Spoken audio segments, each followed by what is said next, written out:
아침 저와 여러분에게 주시는 하나님 말씀 마태복음 5장입니다. 21절로 26절 말씀. 마태복음 5장 21절로 26절 말씀. 조금 잘못된. 제가 한 절 여러분 한 절 나누어서 말씀을 교독합니다. 21절을 제가 먼저 봉독하겠습니다.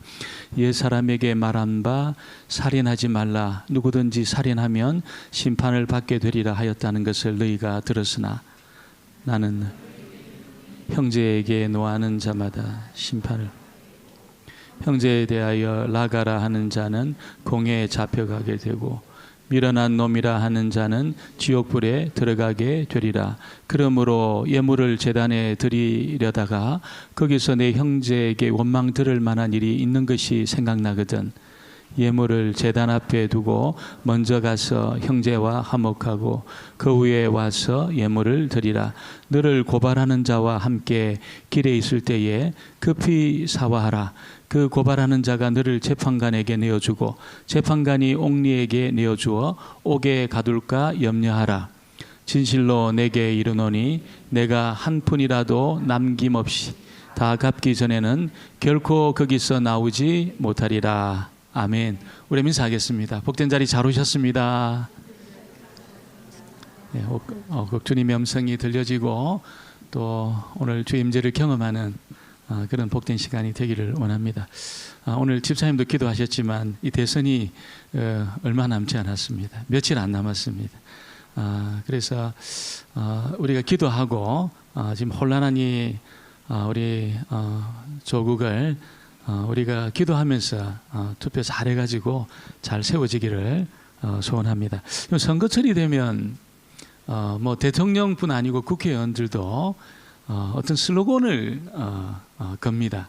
근데 그 슬로건 안에는 자기가 무엇을 중요하게 생각하는지 또 어떻게 이렇게 이 정치를 해 나갈 것인지에 관한 내용이 담겨 있습니다. 그래서 굉장히 그것이 임팩트 있게 혹은 사람들의 마음에 딱 와닿게 이렇게 이제 슬로건을 정하는 것이 굉장히 중요하지요.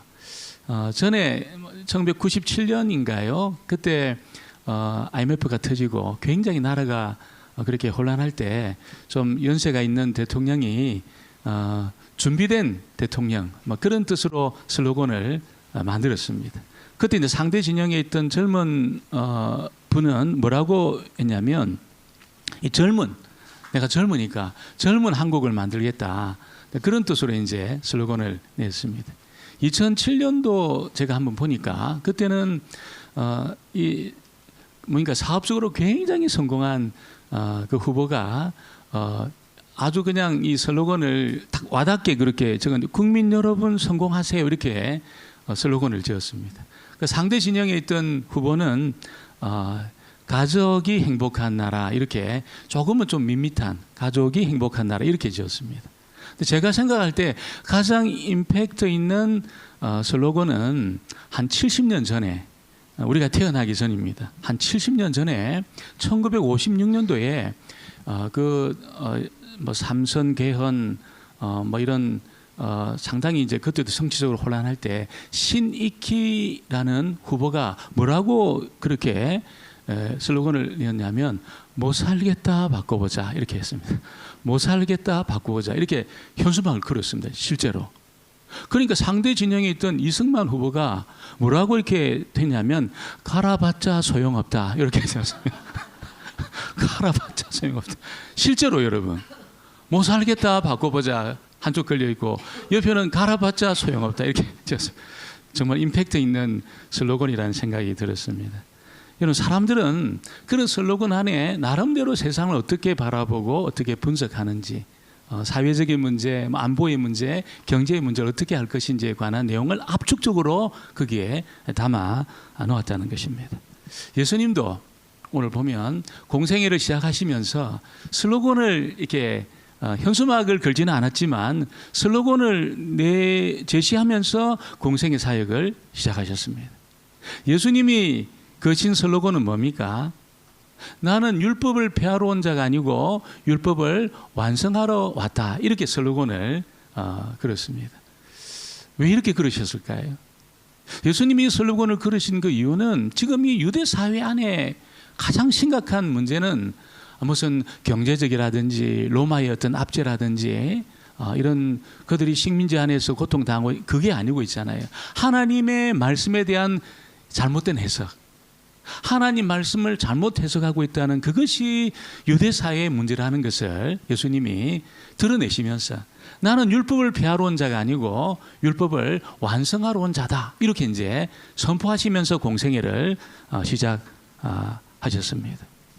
여러분, 그래서 사람들이 참 이렇게 유대인들이 참 이렇게 성실하고 똑똑하고 또 열심히 있는 사람이잖아요. 그런데 그들에게 있는 그 문제가 있는데 그것은 다른 것이 아니라 그 하나님의 그 말씀에 대해서 자기 나름대로 해석을 하고 자기 나름대로 적용을 해서 하나님의 나라와 같은, 하나님이 택한 그 백성들이 하나님의 의도와는 전혀 상관없이 흘러가는 그런 모습에 대해서 예수님이 지금 문제를 지적을 하고 있다는 것입니다. 그래서 예수님이 정말 내가 율법을 폐하러 온 것이 아니고 율법 완성시키러 왔다는 것을 선포하시면서 한 여섯 가지 내용을 앞으로 이제 예수님이 터치를 하시는데, 오늘 그 첫 번째로 상당히 다른 여러 가지가 있지만 그 중에 가장 중요하다고 생각하는 그 말씀을 새롭게 해석을 했습니다. 새롭게 해석을 했다기보다는 하나님의 의도를 드러내면서 이 말씀을 해석을 했습니다. 그래서 우리가 오늘 설교 제목을 보고 야, 이게 뭐 우리하고 무슨 상관이 있냐, 이런 생각이 우리가 좀 들잖아요. 우리 중에 뭐 살인한 사람도 없고 살인할 마음도 갖고 있는 사람도 없고, 이 말씀이 오늘 우리에게 무슨 의미가 있나, 이런 생각이 많이 들지만 예수님은 너무 중요하다는 겁니다. 이 말씀에 대한 바른 해석이 너무나 중요하다는 것을 우리에게 알려주고 있습니다. 오늘 첫 번째는 이 살인하지 말라에 대한 어떤 여러 많은 해석에 대한 이야기입니다. 여러분, 이 유대 그 랍비들도 십계명을 통해서 이 말씀을 해석을 하고 나름대로 해석을 하고 주석을 달고 또 설교를 하고 가르쳤습니다. 그런데 이 랍비들의 해석과 적용에는 문제가 있다는 거예요. 예수님 말씀이 문제가 있다는 겁니다. 우리 21절을 같이 한번 보겠습니다. 21절 말씀 같이 보겠습니다. 옛 사람에게 말한 바 살인하지.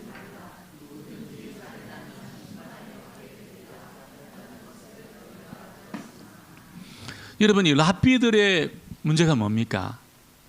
이 말씀에 대한 랍비들의 해석의 문제가 뭡니까?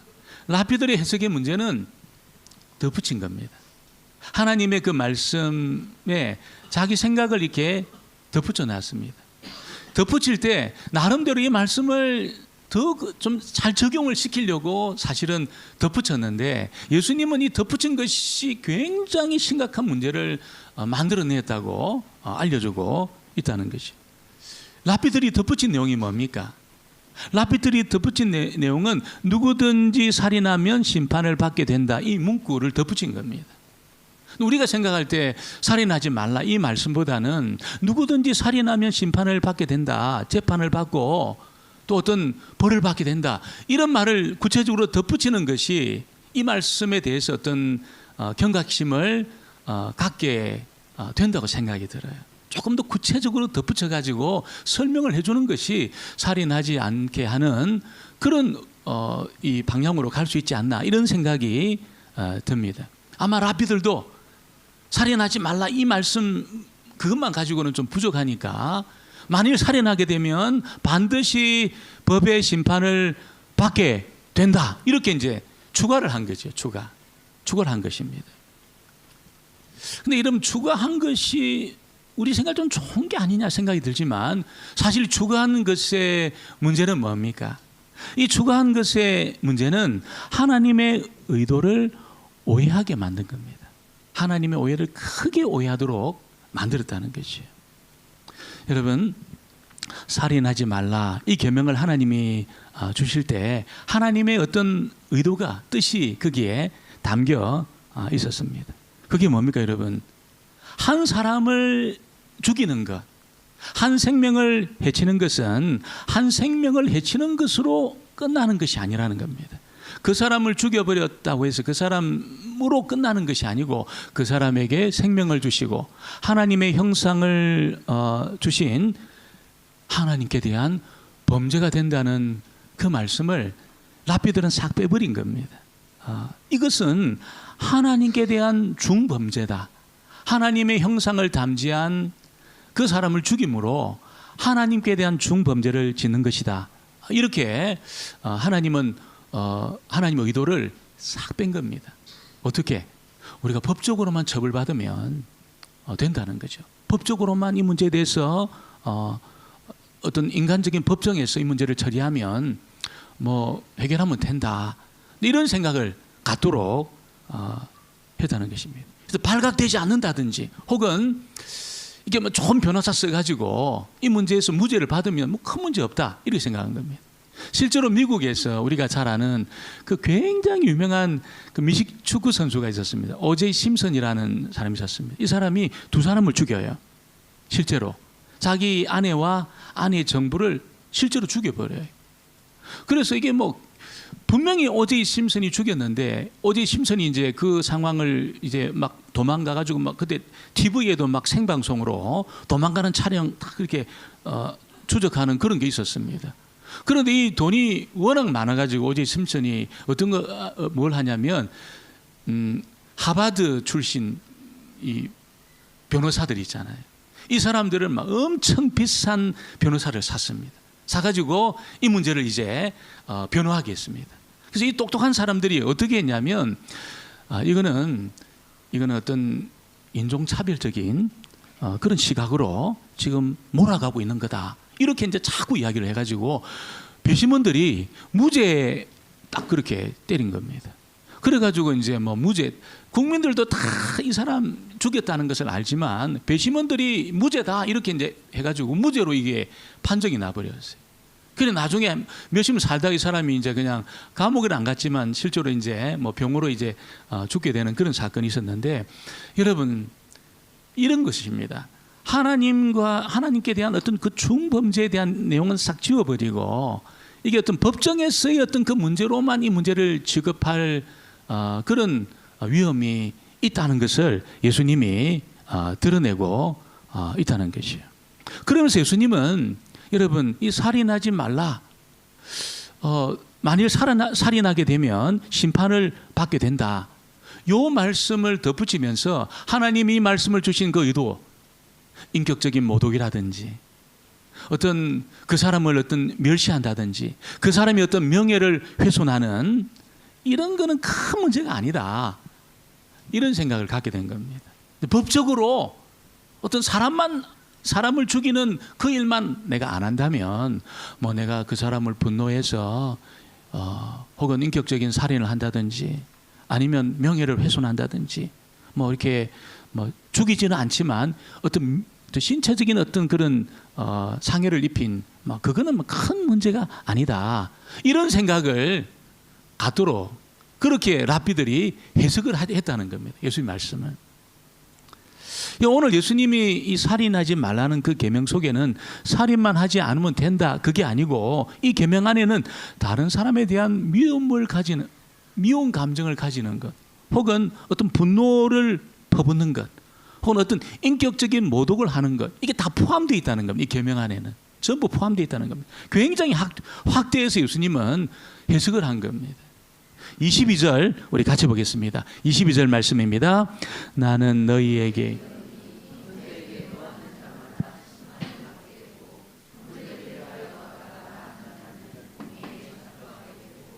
미련한 놈이라 하는 자는 지옥불에 들어가게 되리라. 하나님이신 예수님이 이 말씀에 대한 해석을 하나님의 입장에서 하시고 있다는 겁니다. 살인하지 말라. 그 말을 이제 예수님이 정확하게 하나님의 의도를 드러내시면서 해석을 하고 있는데 예수님의 이 해석은 정말 깜짝 놀랄 해석입니다. 그 시대 어느 누구도 있잖아요. 살인과 분노를 엮어가지고 이 문제를 설명한 사람이 없었어요. 살인은 살인이고 분노는 분노고 이렇게 다 봤지 이 살인과 분노를 같은 자리에 놓아놓고 해석한 사람이 없습니다. 너무나 탁월한 해석을 예수님이 해내시고 있는 겁니다. 그래서 어떤 사람에게 분노한다든지 어떤 사람을 인격적으로 모독한다든지 그거는 그 사람을 죽이는 행위하고 똑같다고 예수님이 말씀을 하고 있습니다. 우리는 살인하고 그 사람 뭐 인격적으로 내가 모독하고 분노하고 막 화를 막 퍼붓고 그게 어떻게 같냐? 그거는 뭐 굉장한 차이가 난다고 생각해요. 우리가 화를 낸다고 해서 우리가 뭐 법에 심판을 받습니까? 감옥 갑니까? 전혀 그렇지 않잖아요. 그래서 우리는 살인하는 것하고 분노하는 것하고 같은 선에 이렇게 놓고 생각도 안 하고 또 그렇게 말하는 사람도 없습니다. 예수님은 똑같이 놓고 그렇게 우리에게 말씀하고 있습니다. 똑같이 놓고 말씀하고 있습니다. 그래서 인격적인 모독하고 분노를 퍼붓고 무슨 명예를 훼손하는 그것은 인격적으로 살인하는 거예요. 마음으로 그 사람을 죽여버리는 그런 것과 똑같다는 것이죠. 라가다, 라가 이 말의 의미는 이게 분명하지는 않아요. 그런데 이 욕이라는 겁니다. 라가 하면 욕입니다. 우리도 그런 욕이 있지요. 뭐 10원짜리, 20원짜리, 30원짜리 그런 욕이 있잖아요. 그래서 라가 뭐 욕입니다. 욕. 이게 욕인데 아이고 무가치한 놈 이런 욕입니다. 멍청한 자식 이런 욕입니다. 라가가 그런 욕입니다. 사실 우리가 뭐 우리 시대뿐 아니고 어느 시대나 있잖아요. 멍청하게 보이는 사람이 있잖아요. 참 저 사람은 왜 태어났냐 이런 생각이 드는 그런 사람도 사실 있습니다. 우리 사회나 어디에나 여러분 그런 사람들이 멍청하게 보이고 무가치하게 보이는 그런 사람들이 있습니다. 그럴지라도 여러분 그렇게 불러서는 안 된다는 거예요. 멍청하게 보이고 무가치하게 보인다고 해서 야 멍청한 놈 무가치한 놈 이렇게 부르면 안 된다. 예수님 말씀 그렇게 하시고 있는 것입니다. 여러분 예수님은 그렇게 부르는 것이 절대로 가벼운 죄가 아니라는 거예요. 특별히 정말 하나님 백성들 안에서 아이고 무가치한 놈 멍청한 자식 이렇게 부르면 안 된다. 절대로 가볍지 않고 무거운 죄에 속한다는 것을 말씀하고 있는 것입니다. 그래서 만일 그렇게 부른다면 그 사람을 죽이는 거라는 겁니다. 예수님 말씀은 그 사람을 내가 마음으로 그렇게 생각해 저건 말이야 좀 뭐 왜 밥 먹고 사냐 저거 말이야 밥은 왜 먹고 사냐 이렇게 생각하고 부르면 여러분 이것은 눈에 보이지 않지만 그 사람을 죽이는 행위에 속한다는 것을 알려주고 있습니다. 라가가 그런 겁니다. 여러분 이게 미련한 놈이다. 라가는 그런 욕이지만 미련한 놈이라는 것은 직접적인 욕입니다. 직접적인 욕. 완전히 직접적으로 그 사람을 상대해서 바로 그냥 면전에서 욕하는 것이 미련한 놈 이렇게 말씀하고 있습니다. 그래서 그 사람을 면밀히 살펴보지도 않고 그 사람이 어떤 상황에 있는지 이렇게 보지도 않고 자기 틀에서 그 어떤 사람은 우리가 바라보고 뭐 라가라든지 미련한 놈이라고 우리가 그렇게 말하게 되면 무서운 심판을 받는다는 거예요. 법적으로는 아무런 제재가 없어요. 감옥에 가는 것도 아니에요. 무슨 이렇게 벌금을 우리가 먹는 것도 아니에요. 근데 하나님의 입장에서는 너무나 무서운 죄라는 겁니다. 여러분 우리가 피값 주고 산 우리 안에 그런 일이 없겠지만 여러분 그런 우리 가까운 사람들에게 이런 식의 어떤 그런 태도를 가지고 라가다 미련한 놈이다 이렇게 말하게 되면 무서운 죄를 짓는 것이다. 예수님 말씀이 그겁니다. 벌금을 내는 것도 아니고 감옥에 가는 것도 아니고 징역을 사는 것도 아니지만 하나님이 보실 때는 무서운 죄를 짓는 거라는 거예요. 어느 정도 무서운 죄입니까? 예수님 말씀이 제 말이 아니고 예수님 말씀입니다. 지옥불에 들어가게 되는 죄라는 거예요. 지옥불에 들어가는 죄라는 겁니다. 아니 목사님 미련한 놈이다 라가다 이 말했다고 지옥불에 들어간 것이 너무한 거 아닙니까? 너무한 거 아닙니까 여러분 우리 생각에도 아니 그 말 했다고 그렇게 살게 보이는 어떤 사람에 대해서 그 말 했다고 우리가 지옥불에 들어간다는 게 너무한 것이 아니냐 이런 생각이 들어요. 왜 지옥불에 들어간다고까지 예수님 말씀하실까요? 그 말 한마디 했다고 해서 왜 지옥불에 들어간다고 이렇게 예수님 말씀하십니까? 그것은 다른 것이 아니고 여러분, 어떤 사람에 대해서 라가다, 미련한 놈이다, 이렇게 말하는 것은 있잖아요. 하나님의 자리에 서서 그 사람을 판단하기 때문에 무서운 죄가 되는 겁니다. 하나님과 똑같은 자리에 내가 섰어. 뭐 이게 전능자의 입장에서 어떤 걸 보는 거예요. 이게 뭐 내가 하나님이 된 것처럼. 그래서 무서운 죄가 된다는 것을 예수님이 우리에게 알려주고 있습니다. 우리는 어느 누구라도 있잖아요. 하나님 자리에 서면 안 됩니다. 절대로 하나님 자리에 서면 안 됩니다. 그래서 자칫 잘못하면 우리가 하나님 자리에 서가지고 어떤 사람을 판단하고 막 그냥 내가 욕하고 분노하고 이렇게 될 가능성이 있다는 거예요, 우리가. 그래서 오늘 이 말씀은 누구라도 하나님의 자리에 서서 어떤 사람에 대해서 미련한 놈이다, 라가다, 이렇게 말할 때 지옥불에 들어갈 정도로 무서운 죄를 짓고 있다는 것을 예수님이 말씀을 하고 있는 것입니다. 여러분, 우리가 신체적으로 상해를 입힌 것만 죄가 아니고 다른 사람에 대해서 함부로 우리가 화를 낸다든지 함부로 어떤 사람을 판단한다든지 멍청하다, 무가치하다, 미련한 놈이다, 밥은 왜 먹고 사나, 이런 식으로 욕하는 것도 정말 심각한 죄가 된다는 것을 예수님이 말씀을 하고 있습니다. 오늘 우리 이 말씀을 통해서 어느 누구라도 있잖아요. 하나님의 자리에 우리가 앉아가지고 어떤 사람을 판단하는 그런 일을 우리가 하지 않도록, 주여 절대로 내가 하나님 자리에 앉아가지고 사람을 판단하고 그렇게 내가 사람을 멸시한다든지 인격적으로 모독한다, 상해는 입히지 않았지만 말로 그 사람을 죽이는 그런 일을 하지 않도록 여러분이 이 말씀을 주님의 음성으로 꼭 듣게 되기를 주의 이름으로 축원합니다. 그리고 오늘 두 번째는 예수님이 이 살인과 분노의 문제를 말씀하시다가 갑자기 예물을 제단에 드리는 이야기를 하셔요. 갑자기 점프해가지고, 우리 논리적으로 점프를 해가지고 갑자기 살인과 분노에 대한 말씀하시다가 예물을 드리는 이야기를 갑자기 하셔요. 우리 23절 24절 같이 한번 보겠습니다. 23절 24절입니다. 그러므로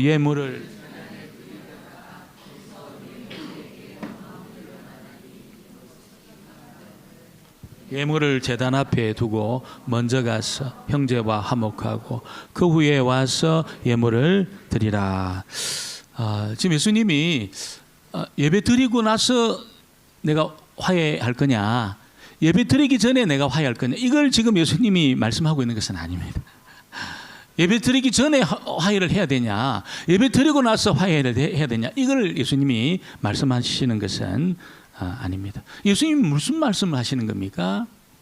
아무리 지극정성으로 예배를 드린다 하더라도 여러분, 우리가 형제나 자매를 업신여긴 그 죄가 없어지지 않는다는 거예요. 그 이야기를 하시는 겁니다.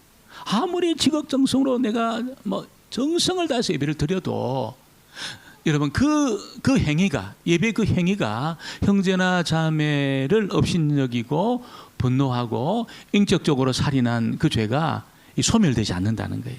그 이야기를 예수님이 하시고 있는 겁니다. 아니, 하나님이 얼마나 예배를 좋아하십니까? 하나님은 정말 이 진정으로 예배드리는 그 예배를 막 찾아오셔서 받으시는 분이시거든요.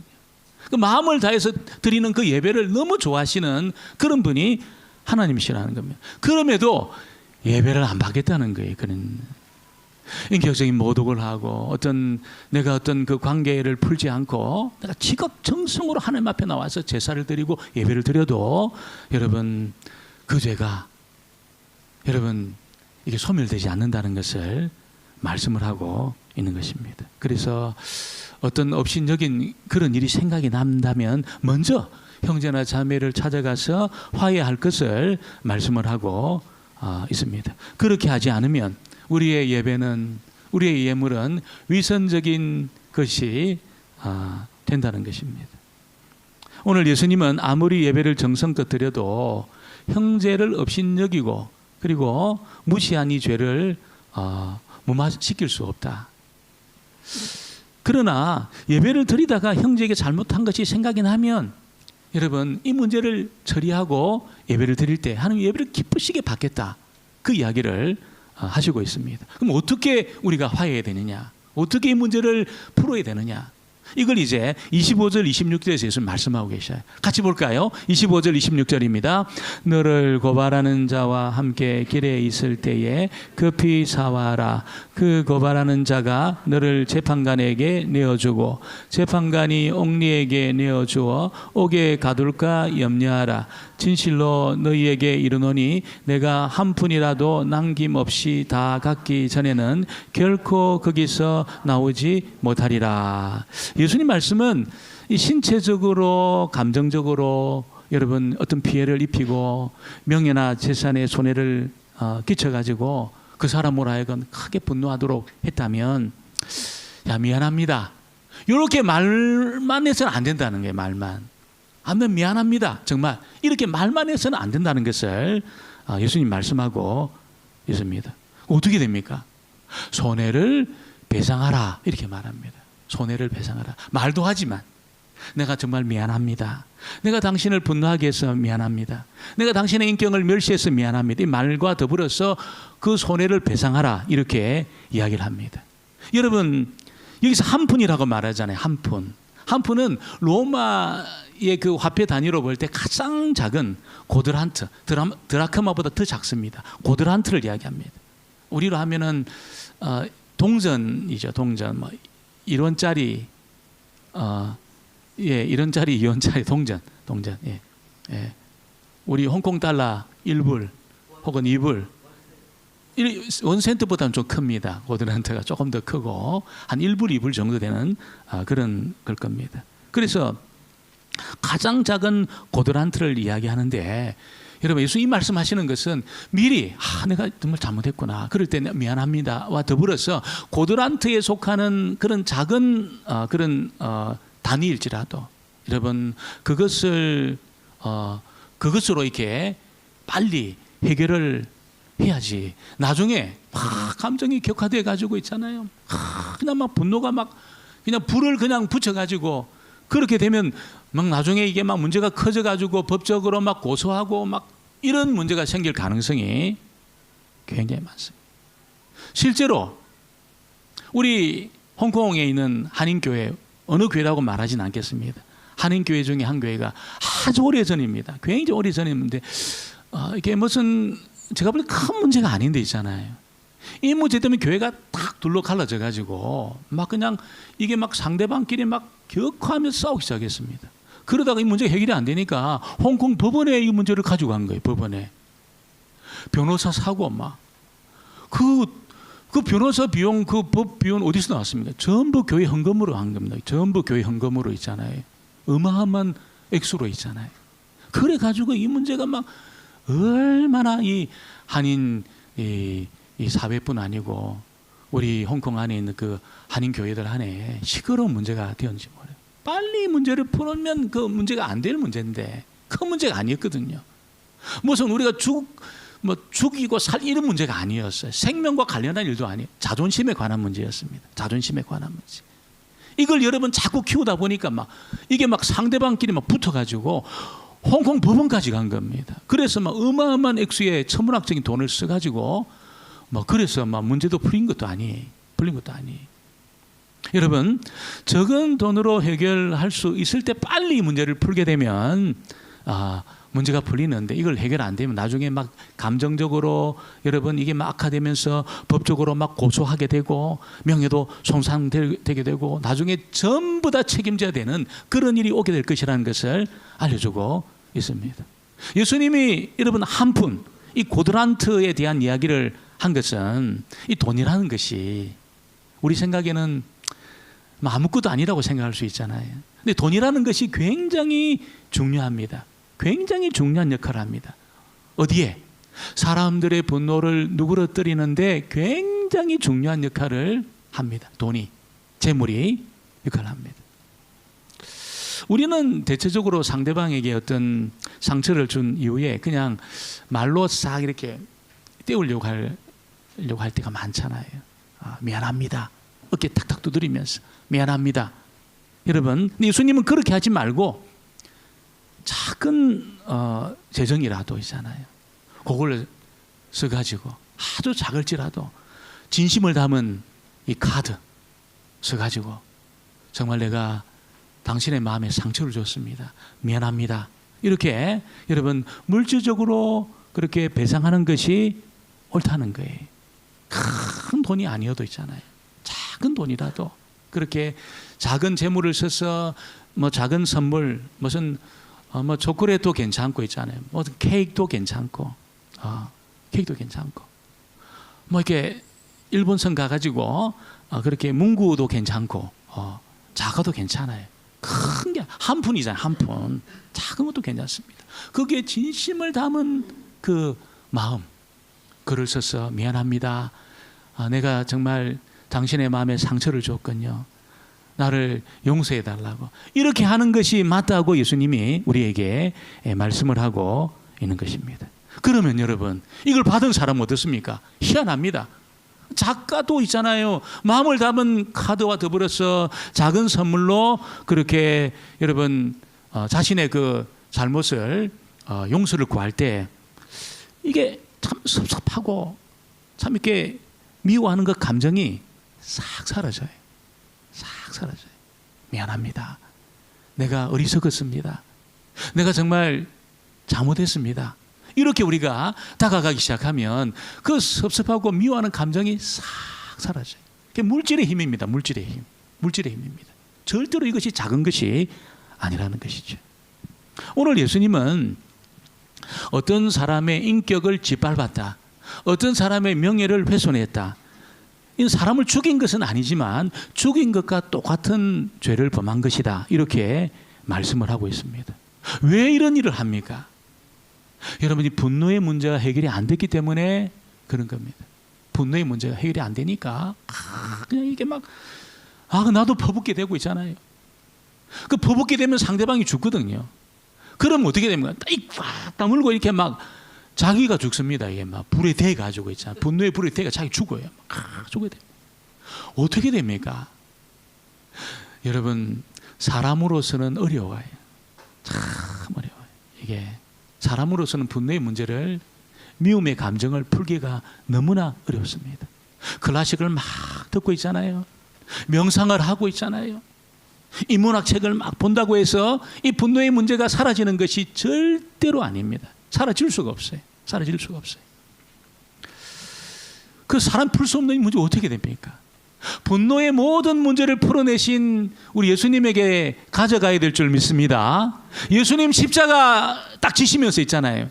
인간의 허물과 죄를 다 뒤집어 쓰시고 심지어 어떤 그 분노의 문제까지 다 뒤집어 쓰시고 사람의 분노, 하나님의 분노까지 전부 뒤집어 쓰시고 여러분 죄책을 다 감당하시고 십자가 위에서 예수님이 죽으셨습니다.